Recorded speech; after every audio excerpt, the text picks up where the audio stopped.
ರೇಣುಕಾಸ್ವಾಮಿ ಕೊಲೆ ಪ್ರಕರಣಕ್ಕೆ ಸಂಬಂಧಪಟ್ಟ ಹಾಗೆ 24ನೇ ಎಸಿಎಂಎಂ ನ್ಯಾಯಾಲಯಕ್ಕೆ ಸಲ್ಲಿಕೆಯಾಗಿರುವಂತಹ ಚಾರ್ಜ್ ಶೀಟ್ನಲ್ಲಿ ಕೊಲೆಯ ಕ್ರೌರ್ಯವನ್ನ ಇಂಚಿಂಚಾಗಿ ಬಿಚ್ಚಿಡಲಾಗಿದೆ. ದರ್ಶನ್ ಸೇರಿದಂತೆ ಎಲ್ಲ ಆರೋಪಿಗಳ ಪಾತ್ರವೂ ಕೂಡ ತನಿಖೆಯಲ್ಲಿ ದೃಢಪಟ್ಟಿದೆ. 17 ಜನ ಆರೋಪಿಗಳಿದ್ದಾರೆ. 17 ಜನರ ವಿರುದ್ಧ ಕೂಡ ಆರೋಪಗಳಿಗೆ ಪೂರಕವಾದಂತಹ ಸಾಕ್ಷ್ಯವನ್ನ ಕಲೆ ಹಾಕಿದ್ದಾರೆ ಪೊಲೀಸರು. A2 ದರ್ಶನ್ ಬಗ್ಗೆ ಇಂಚಿಂಚು ಸಾಕ್ಷ್ಯ ಕಲೆ ಹಾಕಲಾಗಿದೆ.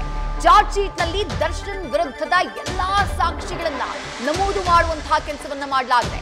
ರೇಣುಕಾ ಸ್ವಾಮಿಯ ಕಿಡ್ನಾಪ್ನಿಂದ ಕೊಲೆಯ ತನಕ ಆ ಬಳಿಕ ನಡೆದಂತಹ ಘಟನೆಗಳು, ದರ್ಶನ್ ಸೇರಿದಂತೆ ಎಲ್ಲ ಆರೋಪಿಗಳ ಪಾತ್ರವೂ ಕೂಡ ಈ ಕೃತ್ಯದಲ್ಲಿ ದೃಢಪಟ್ಟಿದೆ. ಅದನ್ನ ಮೆನ್ಷನ್ ಮಾಡುವಂತಹ ಕೆಲಸವನ್ನ ತನಿಖಾಧಿಕಾರಿಗಳು ಚಾರ್ಜ್ ಶೀಟ್ನಲ್ಲಿ ಮಾಡಿದ್ದಾರೆ.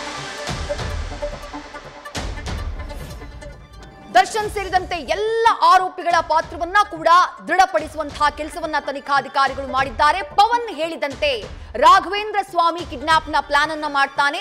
ರಾಘವೇಂದ್ರನಿಗೆ ಹೇಳಿ ಕರ್ಕೊಂಡು ಬರಲಾಗುತ್ತೆ ರೇಣುಕಾ ಸ್ವಾಮಿಯನ್ನ.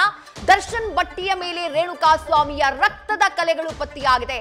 ಪಬ್ನಲ್ಲಿ ಕುಳಿತಿದ್ದು, ಆ ನಂತರ ಪವಿತ್ರ ಮನೆಗೆ ಹೋಗಿದ್ದು, ಪವಿತ್ರನ ಕರ್ಕೊಂಡು ಬಂದಿದ್ದು ಪಟ್ಟಣಗೆರೆಯ ಶೆಡ್ಗೆ ನಟ ದರ್ಶನ್. ಆ ಕ್ರೊನಾಲಜಿಯನ್ನ ಮೆನ್ಷನ್ ಮಾಡಿದ್ದಾರೆ ತನಿಖಾಧಿಕಾರಿಗಳು. ಏನೇನಾಯ್ತು ಅಂತ ಹೇಳಿ ಶೆಡ್ ನಲ್ಲಿ ರೇಣುಕಾ ಸ್ವಾಮಿಯ ಮೇಲೆ ಮನ ಬಂದಂತೆ ಹಲ್ಲೆಯನ್ನ ಮಾಡಲಾಗಿತ್ತು. ಫೋನ್ ಕಾಲ್, ಚಾಟಿಂಗ್ ನಲ್ಲಿ ಸಂಚಿನ ಬಗ್ಗೆ ಮಾಹಿತಿ ಸಿಕ್ಕಿದೆ.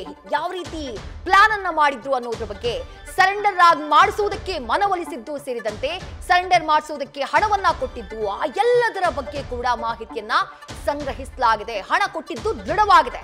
4 ಜನರಿಗೆ ಹೇಳ್ತಾರಲ್ಲ, ನೀವು ಹೋಗಿ ಸರೆಂಡರ್ ಆಗಿ, ಮುಂದಿನ ನಿಮ್ ಭವಿಷ್ಯ ನಾವು ನೋಡ್ಕೊಳ್ತೀವಿ, ಪೊಲೀಸರು, ಲಾಯರು, ಎಲ್ಲರ ದುಡ್ಡು, ಮನೆ ವಿಚಾರ ಎಲ್ಲವನ್ನ ನಾವು ನೋಡ್ಕೊಳ್ತೀವಿ ಅನ್ನುವಂತಹ ಭರವಸೆಯನ್ನ 4 ಜನ ಆರೋಪಿಗಳಿಗೆ ಕೊಡಲಾಗಿತ್ತು. ಅದಕ್ಕಾಗಿನೇ ಅವರು ನಾವೇ ಕೊಲೆ ಮಾಡಿದ್ದು ಅಂತ ಆರಂಭದಲ್ಲಿ ಹೋಗ್ತಾರೆ. ಆ ನಂತರ ಪೊಲೀಸರು ಅವರನ್ನ ಹಿಡಿದಾಕ್ತಾರೆ. ವಿಚಾರಣೆ ಮಾಡುವಾಗ ನಟ ದರ್ಶನ್ ಹೆಸರು ಹೊರಗಡೆ ಬರುತ್ತೆ. ಅದೆಲ್ಲದರ ಬಗ್ಗೆ ಕೂಡ ಉಲ್ಲೇಖವನ್ನ ಮಾಡಲಾಗಿದೆ. 4 ಜನರ ಸರೆಂಡರ್ಗೆ ಪ್ಲಾನ್ ಮಾಡಿದ್ದು, ಆ ನಂತರ ಅವರಿಗೆ ಹಣವನ್ನ ಕೊಟ್ಟಿದ್ದು, ಆ ನಂತರ ಕಂಪ್ಲೀಟ್ ಆದಂತಹ ಸಾಕ್ಷ್ಯ ನಾಶದ ಸಂಚಿದೆಯಲ್ಲ, ಪ್ರತಿಯೊಂದನ್ನ ಕೂಡ ಮೆನ್ಷನ್ ಮಾಡುವಂತಹ ಕೆಲಸವನ್ನ ತನಿಖಾಧಿಕಾರಿಗಳು ಮಾಡಿದ್ದಾರೆ.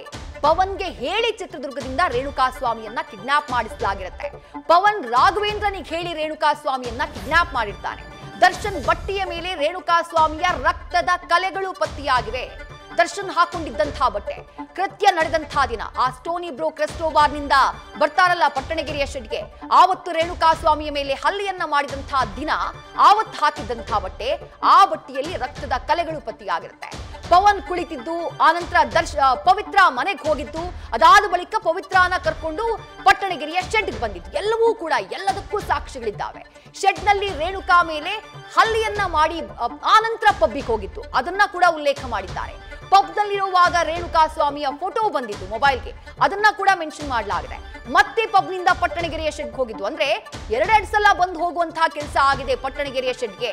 ಒಂದೇ ಸಲ ಅಲ್ಲ, ಪಬ್ ನಿಂದ ಆನಂತರ RR ನಗರದ ಮನೆಗೆ ಬಂದು ಬಟ್ಟೆಯನ್ನ ಚೇಂಜ್ ಮಾಡಿದಂತಹ ಪಾಪಕೃತ್ಯ ಯಾರ ಕಣ್ಣಿಗೂ ಕಾಣದೇ ಇರಲಿ ಅಂತ ಅದನ್ನ ಮುಚ್ಚಿ ಹಾಕುವಂತಹ ಕೆಲಸವನ್ನ ಮಾಡಿದ್ರಲ್ಲ, ಅದರ ಬಗ್ಗೆಯೂ ಉಲ್ಲೇಖ ಮಾಡಲಾಗಿದೆ. ಬೆಳಗ್ಗೆ ಬನಶಂಕರಿಯಲ್ಲಿರುವಂತಹ ಪತ್ನಿ ವಿಜಯಲಕ್ಷ್ಮಿಯ ಮನೆಗೆ ಹೋಗಿತ್ತು, ಅದನ್ನ ಕೂಡ ಮೆನ್ಷನ್ ಮಾಡಿದ್ದಾರೆ ಚಾರ್ಜ್ ಶೀಟ್ ನಲ್ಲಿ. ವಿಜಯಲಕ್ಷ್ಮಿ ಮನೆಯಲ್ಲಿ ಪೂಜೆಯಲ್ಲಿ ಭಾಗಿಯಾಗಿದ್ದನ್ನ ಮೆನ್ಷನ್ ಮಾಡಿದ್ದಾರೆ. ನ್ಯೂಸ್ ಫಸ್ಟ್ ಈ ಕೃತ್ಯ ನಡೆದಂತಹ ಸಂದರ್ಭದಲ್ಲಿ ಆಗ ದರ್ಶನ್ ಎಲ್ಲೆಲ್ಲಿ ಹೋಗಿದ್ರು, ಆ 2-3 ದಿನಗಳ ಗ್ಯಾಪ್ ನಲ್ಲಿ ಅರೆಸ್ಟ್ ಆಗುವುದಕ್ಕೂ ಮುಂಚೆ ಅನ್ನೋದನ್ನ ಕ್ಲಿಯರ್ ಕಟ್ ಆಗಿ ರಾಜ್ಯದ ಜನರ ಮುಂದಿಡುವಂತಹ ಕೆಲಸವನ್ನ ಮಾಡಿತ್ತು. ಚಾರ್ಜ್ ಶೀಟ್ ನಲ್ಲಿ ಅದೇ ಪಾಯಿಂಟ್ ಉಲ್ಲೇಖ ಆಗಿದೆ.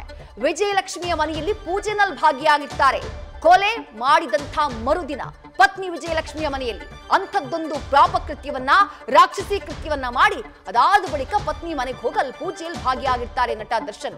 ವಿಜಯಲಕ್ಷ್ಮಿ ಮನೆಯಲ್ಲಿ ಶೂ ಬಿಟ್ಟು ಹೋಗಿದ್ದಾಗ್ಲೇ ನಂತರ ಮೈಸೂರಿನ ಫಾರ್ಮ್ ಹೌಸ್ಗೆ ಹೋಗ್ತಾರೆ.